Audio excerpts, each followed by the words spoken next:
ये नासूर है, आतंकवाद नासूर है। आप सोए थे, कारगिल में दुश्मन घुसा।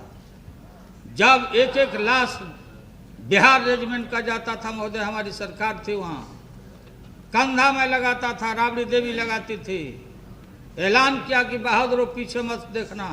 हमारे सामने हिम्मत नहीं होती थी पाकिस्तान का हमारे सीमा में घुसने। सेना इंतजार कर रही है, आदेश नहीं मिलता। ये क्रिमिनल हेट्रेड पैदा करना चाहते हैं। उमा भारती ने इनका भंडा फोड़ कर दिया है। इन्हीं के कार्यकाल में पाकिस्तान ने अपना बचाव का तटबंध जैसे बना दिया चारों तरफ। देश की रक्षा करने में आप विफल रहे हैं। हिंदुस्तान की अकलियत के ऊपर ये संदेह पैदा करना चाहते, इनका वजूद घट रहा है। ये फिर अपना कम्युनल कार्ड खेलना चाहते, रूमर फैलाना आपके जहन में है। ये हिंदुस्तान है कि हिंदुस्तान की जनता बर्दाश्त कर जाती है। चैंपियन, ये चैंपियन पीने वालों, ये जश्न मनाने वालों, आप बात करते हो टेररिज्म। इसके जनक हैं ये लोग आतंकवाद के। अक्षरधाम हमारा है, राम हमारे हैं, रहीम हमारे हैं। जो भी चाहे टेररिस्ट हो या फंडामेंटलिस्ट हो, दंगाई बलवाई हो, उसके जहर को उखाड़ के हम फेंकेंगे। हम ये नासूर है, आतंकवाद नासूर है। सिर्फ भारत ही नहीं, 98 से 2004 तक पूरे दुनिया में इसने तबाही फैला कर रखा है।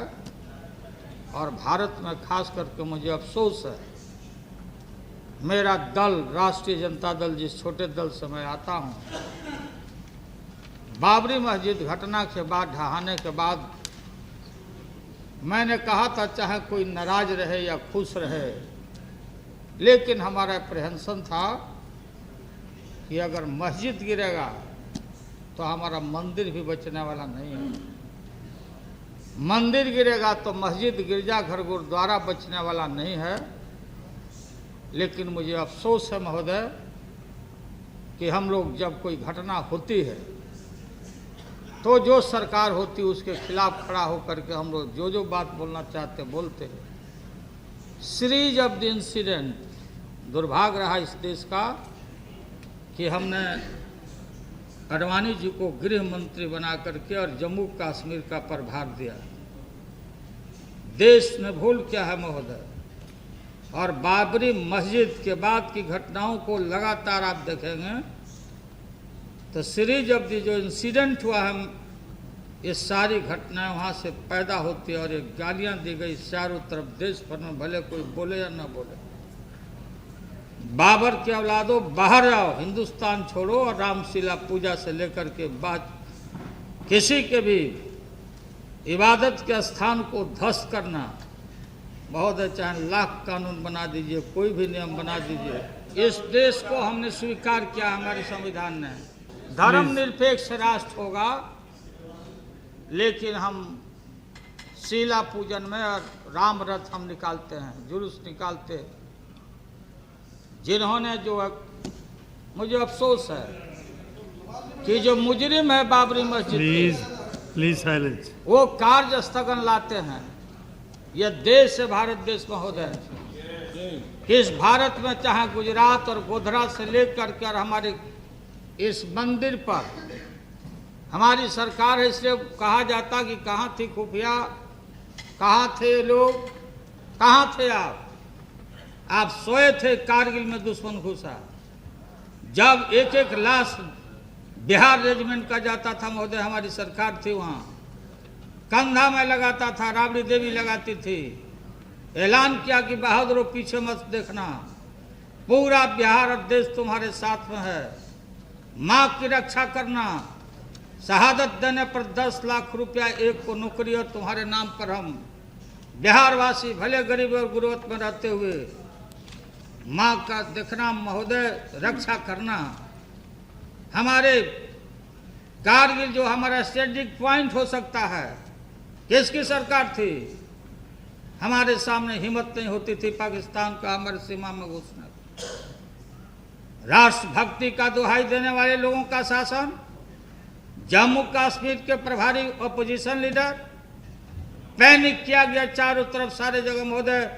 जम्मू और कारगिल में जो घटनाएं घटी महोदय, हम सैल्यूट करते हैं भारत के उस महान सैनिकों का जिन्होंने अपने जान को न्यौछावर करके भारत माँ की रक्षा किया, रक्षा करने का काम किया। जिस बफर तोप की आलोचना हुआ करती थी महोदय, जिसमें कमीशन की चर्चा होती थी, अगर वो बफर तोप नहीं होता तो न जाने हम नहीं होता, वहाँ पर बचाव का काम नहीं करता। मैंने सेना के एक अफसर से पूछा कि आखिर ये कब तक 100 आता रहेगा। कहा उस निर्भीक अफसर ने कि महोदय सेना इंतजार कर रही है, आदेश नहीं मिलता। हाल ही में गया था महोदय, अभी बाघा चौकी पर मैं गया था परिवार के साथ। शाम को जो कार्यक्रम होता है दोनों तरफ के लोग खड़े रहते, बीएसएफ के अफसरों ने ले जाके दिखाया कि कैसे हम सीमा की रक्षा करते हैं। महोदय हमने देखा, लोगों ने वहां बताया शासन इनका आर पार लगातार घटनाएं घटी। इन्होंने कहा कि इस बार आर पार कर देंगे, लड़ाई हो जाएगा, इस बार पार कर देंगे। अब आर छोड़ के पार हो गए। और यह आतंकवाद से लड़ने का एक कम्युनल हेट्रेड पैदा करना चाहते। पूछिए, खुराना जी ने इनका भंडाफोड़ कर दिया है। खुराना ने, उमा भारती ने इनका भंडाफोड़ कर दिया है। अब ये कहाँ घूम रहे हैं? बेलना चौकी लेके घूम रहे हैं, घंटी बजा रहे हैं, देखा गया होगा। कोई थाली पीट रहा है, पितरिया थाली पीट रहा देता इनके। देहात में हम लोग के घर में बच्चा पैदा होता था तब थाली हम लोग पीटते थे। क्या स्वरूप बना रहे हैं, क्या राह दिखा रहे हैं आप महोदय। सीमा पर जाके देखे आपको, हैं वहां के बगल के बॉर्डर के हैं महोदय। इन्हीं के कार्यकाल में पाकिस्तान ने अपना बचाव का तटबंध जैसे बना लिया चारों तरफ। हमारे सीमा में वायर और उसी पीरियड में, इनके पीरियड में उसने बचाव का काम अपना कर दिया तटबंधों पे। विजिबिलिटी नहीं है, हमारा सैनिक खड़ा होता तो हम देख नहीं सकते हैं। देश की रक्षा करने में आप विफल रहे हैं महोदय। जो घटना कराते हैं, आतंकवादी घटना, जो इस तरह की गतिविधि में लगे हुए हैं, आज तो गजब डेंजरस बात आडवाणी जी ने कहा है महोदय, इसको तो कम से कम निकाल देना चाहिए। इन्होंने कहा कि अब पाकिस्तान से टेररिस्ट नहीं आ रहा है, वहां से आतंकवादी नहीं आ रहे हैं, वहां का दोस्त नहीं है, अब यहां से आ रहे हैं, मैंने भारत से आ रहे हैं, पाताल लोक में से आ रहे हैं। ये क्या बताता है? हिंदुस्तान की अकलियत के ऊपर ये संदेह पैदा करना चाहते हैं। कम्युनल बायस है इनका। जब इनका वजूद घट रहा है, ये फिर अपना कम्युनल कार्ड खेलना चाहते हैं, जबकि सरकार और विपक्ष मिलकर सबको एक होकर के आतंकवाद के खिलाफ हिंदुस्तान की जनता को कॉन्फिडेंस में लेके इनको कुचलने की कार्रवाई करनी चाहिए। फिर दोषारोपण करने में लगे हुए हैं हमारी सरकार का, हम इसका परवाह नहीं करते। हमारे रास्ते थैंक यू प्रधानमंत्री मनमोहन सिंह जी और सोनिया जी और हमारी सरकार, हम सभी यूपीए में बैठे हुए लोग, ये सरकार हमारी चलेगी 5 साल और फिर आगे चलेगी। ये अफवाहों से काम नहीं चलता कि कैबिनेट में कहा कभी कोई कैबिनेट में मैं जिम्मेवारी के साथ बोलता हूं, किसी भी मंत्री की ऐसी बात नहीं रही कि कोई हिंदुस्तान में हिंदू बन के मुसलमान ऐसा काम किया। ये आप अफवाह फैलाते हो, रूमर फैलाना आपके जहन में है। हिंदुस्तान के रखवालों की बात करते हैं महोदय। एक कंधार जो सबसे महान टेररिस्ट जिनको जेलों में बंद किया गया था महोदय, मैं चार्ज करता हूं, अगर हिंदुस्तान से बाहर का देश होता तो लोगों को, चाहे कैबिनेट में बैठे हुए लोग ही क्यों नहीं हो, इस सजा के सख्त भागी होते। ये हिंदुस्तान है कि हिंदुस्तान की जनता बर्दाश्त कर जाती है। कंधार में जब लोगों को अपहरण करके ले जाया गया, अपना एम्बेसडर पारसारथी तालिबान से बात किया कि अगर एक पैसेंजर को भी छेड़छाड़ किया जाएगा तो हम प्लेन में घुस जाएंगे। ये तय होता है। जवाब इसका देना चाहिए देश को, आपको सामने। हम तो इनको कुचलेंगे, हम तो कुर्बानी देंगे, हम रास्ता में जो भी बातें आएगी हम उसको देखेंगे।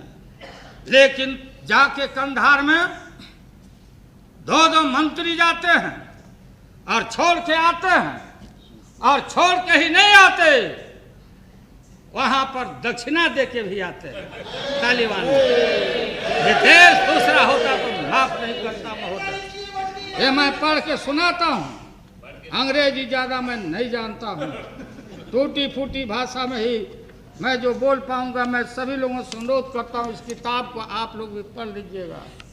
बाबरी मस्जिद गुजरात का भी इसमें है, आपके मंत्री जी ने कहा महोदय, it was a most troubled period this Christmas 99 to 31 December 99 by the time I reach home।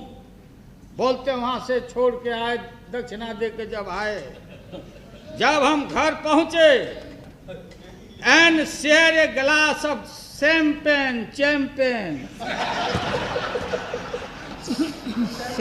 है कि चैंपेन?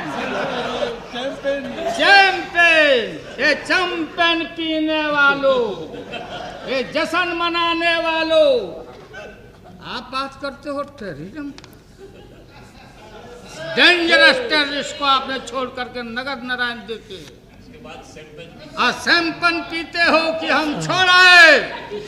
ये पब्लिक डॉक्यूमेंट है, उस समय कैबिनेट मिनिस्टर थे, सरकार में थे, इसको कोट कर रहे हैं।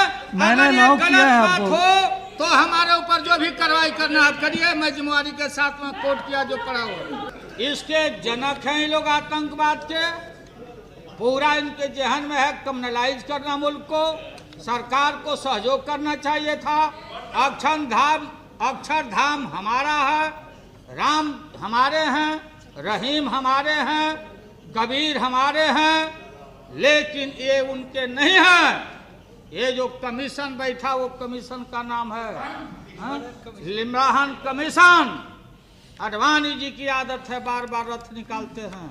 महोदय, ये हम हिंदुस्तान के संसद के माध्यम से जो हम हमारे हिंदुस्तान के अंदर जो भी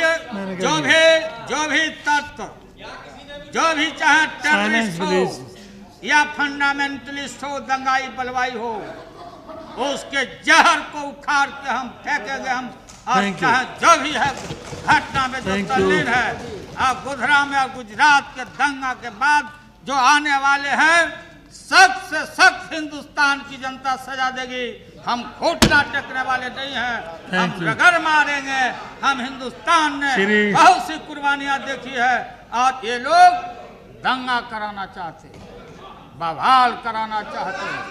इनको कोई मतलब नहीं है कि इस आतंकवाद से लड़ा जाए, कोई भी हिम्मत नहीं है इनको। इसलिए ये बेवजह ऑन कॉल फॉर इस तरह की बातों को लाते हैं महोदय। इसलिए मैं सदन से मांग करता हूं, अपील करता हूं कि खारिज करिए इनका जो है, गिराइए इनके जो एडजर्नमेंट मोशन है, इसमें कोई दम नहीं है। ये सब जगह से थक मर के घूम के आए हैं यहाँ पर अखबार में स्थान प्राप्त करने के लिए, इसलिए इनको खारिज